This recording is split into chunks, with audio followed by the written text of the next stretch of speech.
Hello दोस्तों, आप सभी का स्वागत है एग्जाम अंडर 95 परिवार में। फ्रेंड्स, मैं दीपक सायगल और लेकर उपस्थित हूँ बहुत ही इंपॉर्टेंट साइंस के कंसेप्ट को। चलिए वीडियो को पूरा देखते हैं और प्लीज़ अपना काम जरूर कर दीजिएगा। चैनल पर पहली बार अगर विजिट किए हैं तो सब्सक्राइब जरूर कर दीजिएगा। पीतरस का निर्माण कहाँ होता है? यकृत यानी लीवर में होता है। पीतरस का निर्माण लीवर यानी यकृत में होता है और जमा कहाँ होता है? तो पित्ताशय में होता है। जमा होता है पित्ताशय में और बनता है यकृत यानी लीवर में।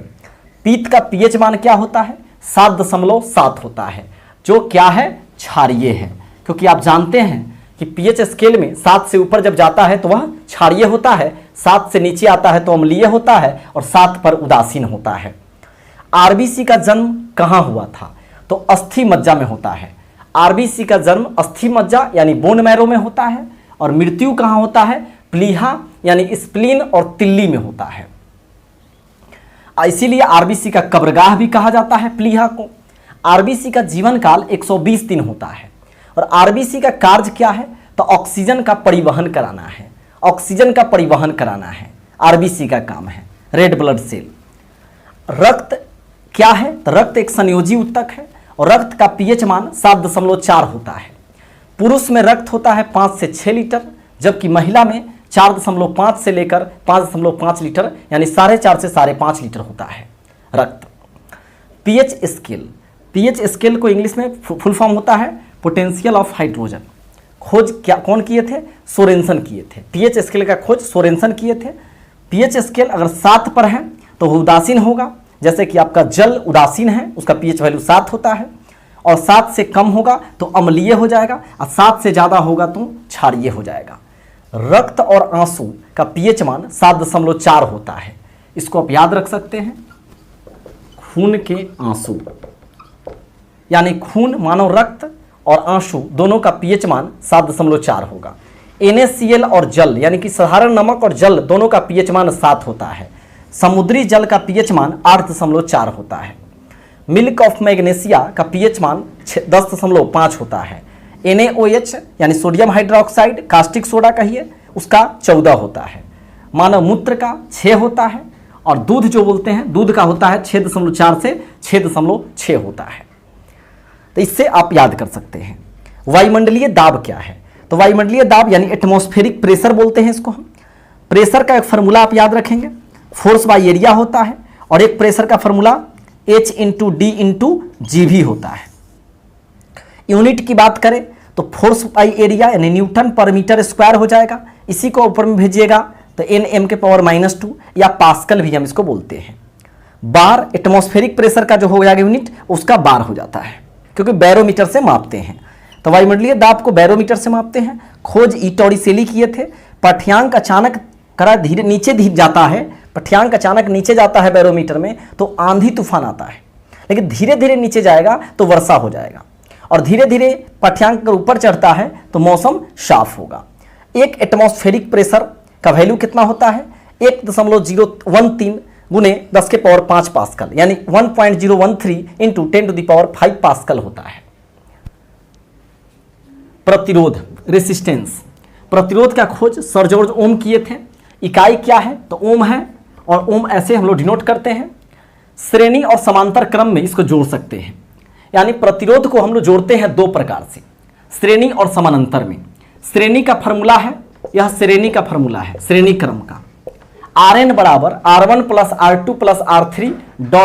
Rn, यानी जितना भी प्रतिरोध रहेगा, रेसिस्टेंस रहेगा, सबको आप जोड़ सकते हैं। श्रेणी में जोड़ने की बात कहेगा तो आराम से जोड़ सकते हैं इस तरह से, इस फार्मूला से। लेकिन अगर आपको प्रतिरोध बोल दिया जोड़ने के लिए, और वो भी समानांतर क्रम में यानी कि पैरेलल फॉर्म में, तो कैसे बनाएंगे? तो 1/Rn बराबर 1/R1 + 1/R2 + 1/R3 ... जितना भी रेसिस्टेंस होगा सबको आप जोड़ सकते हैं इसी फार्मूला से, और यहाँ से आपको Rn का वैल्यू निकाल लीजिएगा। तो ये हो जाएगा समांतर में, ये हो जाएगा श्रेणी में। ट्रांसफॉर्मर के बारे में बात करते हैं। ट्रांसफॉर्मर का खोज माइकल फैराडे किए थे, और साथ में एक और व्यक्ति थे, उसको भी याद रखिएगा, ओटो बलैथी। ओटो बलैथी ऑप्शन में जो होगा उस हिसाब से काम कीजिएगा। ट्रांसफॉर्मर का खोज माइकल फैराडे या ओटो बलैथी किए थे। और यह सिर्फ एसी पर काम करता है, अल्टरनेटिंग करंट पर। यह डीसी पर कार्य नहीं करता है, सिर्फ एसी पर काम करता है। यानी वोल्टेज एसी में ही स्टेप अप करता है, स्टेप डाउन करता है, वोल्टेज को बढ़ाता और घटाता है, ट्रांसफार्मर का काम होता है। और यह किस सिद्धांत पर काम करता है, बहुत इंपॉर्टेंट क्वेश्चन है, अन्योन्य प्रेरण सिद्धांत पर कार्य करता है। और ट्रांसफार्मर का क्रोड किसका बना होता है, तो नर्म लोहा का बना होता है, मृदु लोहा, नर्म लोहा। एक पारसेक का वैल्यू कितना होता है, 3.26 लाइट ईयर होता है। लाइट ईयर मतलब प्रकाश वर्ष। एक पारसेक का मतलब होता है 3.08 × 10⁻16 मीटर होता है। दोनों याद रखना है। और प्रकाश वर्ष भी दूरी का ही मात्रक है और पारसेक भी दूरी का ही मात्रक है, लेकिन सबसे बड़ी मात्रक है पारसेक है। एक लाइट ईयर यानी एक प्रकाश वर्ष का वैल्यू कितना होगा, तो 9.46 × 10⁻15 मीटर होता है।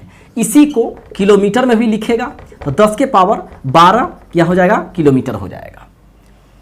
अब यहाँ पे कुछ रामबाण फॉर्मूला है जो आपके एनटीपीसी का 7th फेज, ग्रुप डी और जो भी आप कॉम्पिटिटिव का एग्जाम देते हैं जहाँ पे न्यूमेरिकल पूछा जाता है, जेई के एग्जाम में सभी जगह के लिए काफ़ी महत्वपूर्ण, यहाँ फिजिक्स का या केमिस्ट्री का कह सकते हैं, कुछ इंपॉर्टेंट न्यूमेरिकल के लिए फार्मूला है। F बराबर एम, फोर्स बराबर मास गुने एक्सेलरेशन होता है। Q बराबर आई टी, यानी Q हमारा चार्ज है और I हमारा करंट और T हमारा टाइम है, कह सकते हैं। 3 बराबर Q या 3 में होता है Q बराबर एन होता है, Q बराबर सी भी होता है, V बराबर U प्लस ए टी होता है और S बराबर U T plus half A T square होता है। रिवीजन कर लेना है आपको। F बराबर एम ए, Q बराबर आई टी, Q बराबर एन ई, Q बराबर सी भी, V बराबर U प्लस ए टी होता है। भी U में U आपका इनिशियल वेलोसिटी है, V आपका फाइनल वेलोसिटी है। S बराबर U T plus half A T square हो जाएगा। अगला देखते हैं तो F बराबर R/2 यानी कि फोकल लेंथ बराबर रेडियस बाई 2 होता है। F बराबर 1/T यानी फ्रीक्वेंसी बराबर 1 टाइम पीरियड होता है। V बराबर IR, यह ओम्स लॉ से निकला, ओम्स लॉ से, यानी वोल्टेज बराबर इंटेंसिटी यानी करंट इंटू रेसिस्टेंस हो जाएगा। और अगला है हीट, H बराबर I²RT, बहुत ही इंपॉर्टेंट फार्मूला सब है। P क्या है, तो पावर बराबर वर्क बाई टाइम होता है, पावर बराबर वर्क बाई टाइम होता है। एक और फार्मूला जान लीजिएगा, पावर बराबर P बराबर V²/R होता है। यहाँ पे V वोल्टेज है, वोल्टेज का स्क्वायर, R रेसिस्टेंस है। एक होता है P बराबर फोर्स बाई एरिया होता है।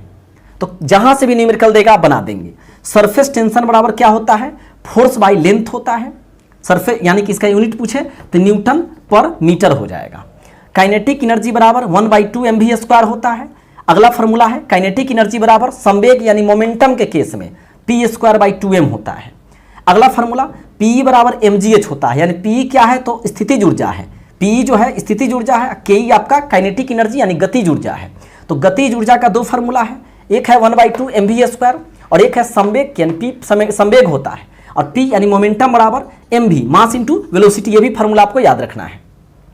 अगर इंपल्स आवेग बराबर बोलिएगा तो हो जाएगा ft यानी फोर्स इंटू टाइम पीरियड हो जाएगा इंपल्स का, आवेग का, यानी बल गुने समय अंतराल।